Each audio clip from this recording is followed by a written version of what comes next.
உலகம் முழுவதிலும் உள்ள நித்யானந்த தியான பீடங்களில் கொண்டாடப்பட்ட மகா சிவராத்திரி பெருவிழா.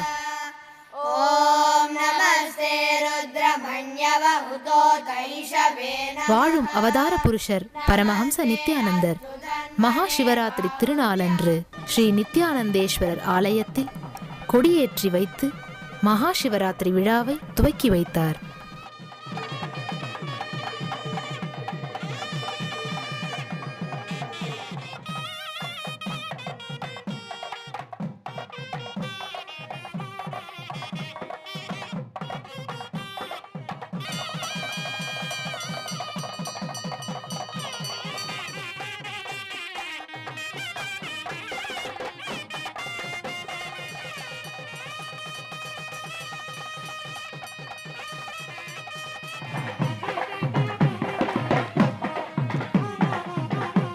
மங்களகரமான சிவராத்திரி நன்னாளில் பக்தர்கள் நேரடியாகவும் இணையதளம் வழியாகவும் பரமஹம்சருக்கு பிரத்யக்ஷ பாத பூஜை செய்து தங்களின் ஆழமான நன்றிகளை சமர்ப்பித்தனர்.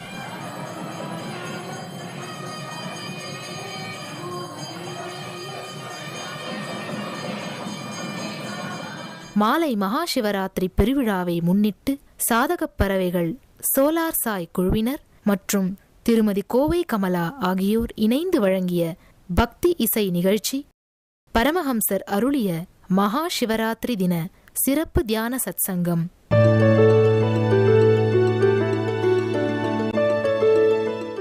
சிவராத்திரி சிவம் என்கின்ற வார்த்தைக்கு காரணமே இல்லாமல் பொங்குகின்ற மங்களத்தன்மை என்று பொருள். காரணமே இல்லாமல் பொங்கிக் கொண்டிருக்கின்ற மங்களத்தன்மைதான் சிவம். ஆழமாக புரிந்து கொள்ளுங்கள். வாழ்க்கையின் ஆணிவேரை, மூலத்தை, காரணத்தை கண்டுபிடித்து விட வேண்டும் என்கின்ற வெறிதான் உங்களுக்குள் அறிவாகவும் பொருளை தேடும் குணமாகவும் மலர்கின்றது. ஒவ்வொரு வாழ்க்கையும் ஒவ்வொரு மரணமும் உங்களுடைய அனுபவத்தை அதிகரித்துக் கொண்டே சென்று கொண்டிருக்கின்றது. அதனால் வாழ்வின் ஒவ்வொரு நிகழ்வும் நீங்கள் இப்பொழுது இருப்பதை விட உங்களை அதிகமாக்குகின்றது. எனவே எல்லை இல்லாத, காரணம் இல்லாத மங்களத்தன்மை, உயிர்த்தன்மையின் பொங்கி பெருகி பல்கி ஓடும் ஓட்டம்தான் சிவம். வாழ்க்கையில சில விஷயங்களுக்கு பிறப்பும் உண்டு, முடிவும் உண்டு, இறப்பும் உண்டு. உதாரணத்துக்கு நம்முடைய உடல், இதற்கு பிறப்பு உண்டு, இறப்பும் உண்டு. சில விஷயங்களுக்கு பிறப்பு கிடையாது, இறப்பு மட்டும் உண்டு. அது என்னன்னா உங்களுடைய அஞ்ஞானம். உங்க அஞ்ஞானத்தினுடைய ஆதி மூலம் பிறப்பு எதுன்னு தேடினீங்கன்னா தெரியவே தெரியாது, கண்டே பிடிக்க முடியாது. ஆனா அதை முடிச்சிட முடியும், அஞ்ஞானத்தை முடித்து விட முடியும். எந்த வினாடி நீங்கள் பூரண ஞானம் அடைகிறீர்களோ அந்த வினாடி அஞ்ஞானத்துக்கு அழிவு. பிறப்பு இல்லாத ஆனால் அழிவு மட்டும் உள்ள பொருள் அஞ்ஞானம். அதே போல சில விஷயங்களுக்கு பிறப்பு மட்டும் உண்டு, அழிவு கிடையாது. அது சிவத்தன்மை, ஞானம், ஆன்ம அனுபூதி. இவைகளுக்கு பிறப்பு உண்டு. இந்த வினாடி உங்களுக்குள் ஞானம் மலர்ந்து விட முடியும். இந்த வினாடி உங்களுக்குள் ஜீவன் முக்தி மலர்ந்து விட முடியும். இந்த வினாடி உங்களுக்குள் சிவத்தன்மை மலர்ந்து விட முடியும். இதற்கு பிறப்பு உண்டு, ஆனால் இறப்பே கிடையாது. சிலவற்றிற்கு பிறப்பில்லை, ஆதி இல்லை, அந்தமுண்டு.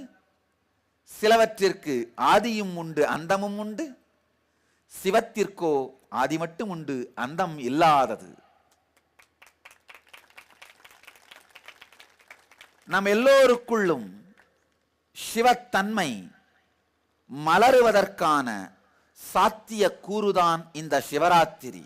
காலம் என்கின்ற பொருளாக, தேசம் என்கின்ற பொருளாக வெளிப்பட்ட நாள்தான் இந்த சிவராத்திரி.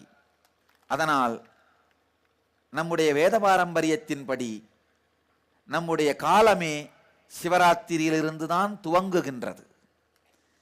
நம்முடைய எல்லா கால கணக்கீடுகளும் ஆதியில் சிவராத்திரியிலிருந்து தான் துவங்குகின்றது. சிவராத்திரி அன்று நடந்த மிகப்பெரிய 3 நிகழ்வுகள் நம்முடைய புராணங்களிலும் சாஸ்திரங்களிலும் குறிப்பிடப்படும் மிகப்பெரிய 3 நிகழ்வுகள். முதலாவது, காலம் கடந்த சிவப்பரம்பொருள் காலத்திற்குள் நுழைந்தது, காலத்திற்குள் மலர்ந்தது. இரண்டாவது, பிரம்மனுக்கும் விஷ்ணுவிற்கும் ஏற்படும் ஐடென்டிட்டி கிரைசிஸ், அகங்கார சண்டையில் நடுவு நிலைமை செய்யவும் நல் ஞானத்தை புகட்டவும் அடிமுடி காணாத அருட்பெருஞ்சோதியாய் அண்ணாமலையான் வெளிப்பட்ட திருநாள். மூன்றாவதாக, தக்ஷ பிரஜாபதியினால் சந்திரன் சபிக்கப்பட்டு அழிவு நிலைக்கு செல்லும் பொழுது அன்னை சதிதேவியும் பக்தர்களும் உலகமும் வேண்டியதற்கு இணங்க தாமே நேரில் வந்து சந்திரனுக்கு உயிர் கொடுத்து தன் தலையில் சூடி சந்திர சூடனாக ஈசன் அருள் புரிந்த திருநாள். ஈஸ்வரத்தன்மை என்றால் என்ன? ஈஸ்வரத்தன்மை என்றால் தலைமை பண்பு. ஈஸ்வரன் என்கின்ற சம்ஸ்கிருத சொல்லுக்கு தலைவன், உரியவன் என்று பொருள். முதலில் நம் வாழ்க்கைக்கு நாம் உரியவர்களாக மாற வேண்டும், தலைவர்களாக மாற வேண்டும். தன்னுடைய உடலிற்கும் தன்னுடைய மனதிற்கும் தன்னுடைய வாழ்க்கைக்கும் தலைவனாக மாறாதவன் எத்துணை நபர்களுக்கும் எத்துணை சொத்துக்களுக்கும் எத்துணை நாட்டிற்கும் தலைவனாக மாறினாலும் கூட அவர்களை விட்டு துக்கம் ஒழியாது, துக்கம் அழியாது, துக்கம் கரையாது. தன் வாழ்க்கைக்கு, தன் உடலுக்கு, தன் மனதிற்கு ஒருவன் தலைவனாக மாறும் பொழுது மட்டும்தான் அவனுடைய வாழ்க்கையிலே துக்கம் அழிகின்றது, துக்கம் கரைகின்றது, துக்கம் ஒழிகின்றது. முதலில் நம் வாழ்க்கையில் நடக்க வேண்டியது, நாம் நமக்கு ஈஸ்வரர்களாக மாற வேண்டும். சிவம் அப்படிங்கிறது நமக்குள் நாம் அனுபவிக்கக்கூடிய அனுபூதியின் சிம்பல், ஒரு உருவகத்தன்மை. அதனாலதான் நாம் சிவோகம் என்று தியானிக்க முடிகின்றது, சொல்ல முடிகின்றது. ஆனால் நாராயணோகம் என்று சொல்வதில்லை, நானே சக்தி, நானே தேவி என்று சொல்வதில்லை. நம்முடைய வைதீக பாரம்பரியத்தை பார்த்தால் நானே நாராயணன் என்று யாரும் சொல்வதில்லை, நானே தேவி என்று யாரும் சொல்வதில்லை, நானே பிரம்மா என்று யாரும் சொல்வதில்லை. சிவன் மாத்திரம் நாமே சிவம் என்கின்ற சத்தியத்தை நமக்கு உணர்த்துகின்ற உருவகப் பொருளாகவே இருப்பதனால் சிவோகம் என்கின்ற சத்தியம் மீண்டும் மீண்டும் மீண்டும் நம்முடைய வேத பாரம்பரியத்திலே ஒலிக்கப்படுகின்றது. இந்த மொத்த சிவராத்திரியினுடைய சிவப்பிரசாதமாக இந்த ஒரே ஒரு கருத்தை உங்களுக்குள் ஏற்றுக்கொள்ளுங்கள். சிவ ரகசியம், தெய்வ ரகசியம், இந்த ஒரே ஒரு கருத்து, இதை உள்வாங்கிக் கொள்ளுங்கள். இந்த ஒரே ஒரு செயலை மட்டும், இந்த ஒரு கருத்து என்னவென்றால், வாழ்க்கையில் நடக்கின்ற எல்லாமே மங்களமானதுதான். எனக்கு புரிந்தாலும் புரியாவிட்டாலும் அது மங்களமானதுதான். இந்த ஒரு ரகசியத்தை உள்வாங்குங்கள். சிவராத்திரி பெருவிழாவின் பிணிகளை எல்லாம் தீர்க்கும் பெரும் சக்தி வாய்ந்த மகா ருத்ரஹோமம் மற்றும் ருத்ராபிஷேகமும் நடைபெற்றது. ஓம் நமோ பகவதே ருத்ராய. ஓம் நமஸ்தே ருத்ரமன்யவஹுதோ தைஷவே நமஹ. நமஸ்தே அஸ்து தன்வனே பாஹுப்யாமுததே நமஹ. யா தைஷு சிவதமா சிவம் பபூவ தே தனுः. शिवा शरव्याया तव तया नो रुद्रमृडया या ते रुद्र शिवा तनूरघोरा पापकाशिनी तया नस्तनुभाषन्तमया गिरिशन्ताभिजादशीः यामिषं गिरिशन्तहस्ते बिभस्यस्तवे शिवां गिरित्रदां कुरु मा. திருவண்ணாமலை தியானபீடத்தில் ருத்ராபிஷேகம் நடைபெற்ற அதே நேரத்தில் Hyderabad, Seattle, Ohio, Los Angeles,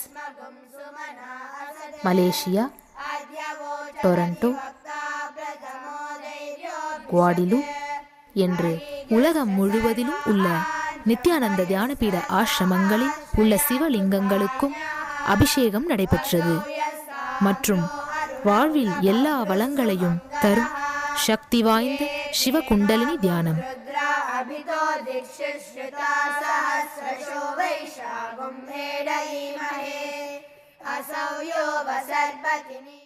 எல்லோரும் நிமிர்ந்து அமருங்கள். மிக எளிமையான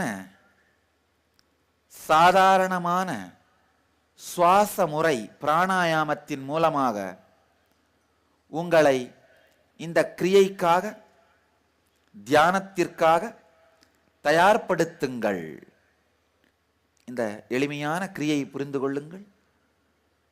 இடது மூக்கின் வழியாக, நாசித்வாரத்தின் வழியாக சுவாசத்தை உள்ளிழுத்து, வலது நாசித்வாரத்தின் வழியாக மெதுவாக வெளியேற்றி, மீண்டும் வலது நாசியின் மூலமாக உள்ளிழுத்து, இடது நாசியின் மூலமாக வெளியேற்றி, இந்த நாடி சுத்தி என்கின்ற பிராணாயாமத்தை தொடர்ந்து 21 முறை செய்யுங்கள். துவங்கலாம். ஆழமாகவும் மெதுவாகவும் சுவாசியுங்கள். மிக மெதுவாக, மிக ஆழமாக சுவாசத்தை நிகழ்த்துங்கள். இந்த சுவாசத்தின் மூலம், பிராணாயாமத்தின் மூலம் உங்கள் எல்லோருக்குள்ளும் ஆழ்ந்த அமைதியும் மனம் குவிந்து ஒன்றாகுதலும் நிகழும். உங்கள் எல்லோருக்குள்ளும் உடல் நலத்தையும் மனநலத்தையும் உணர்வின் முழுமையையும் உங்களுக்கு அளிக்கக்கூடிய குண்டலினி சக்தியை உயிர்ப்பிப்பதற்காக இந்த பிராணாயாமம் உங்களை தயார் செய்யும். இறுதியாக வந்திருந்த அத்துணை பேருக்கும் பரமஹம்சர் தரிசனமும் ஆசீர்வாதமும் வழங்கினார்.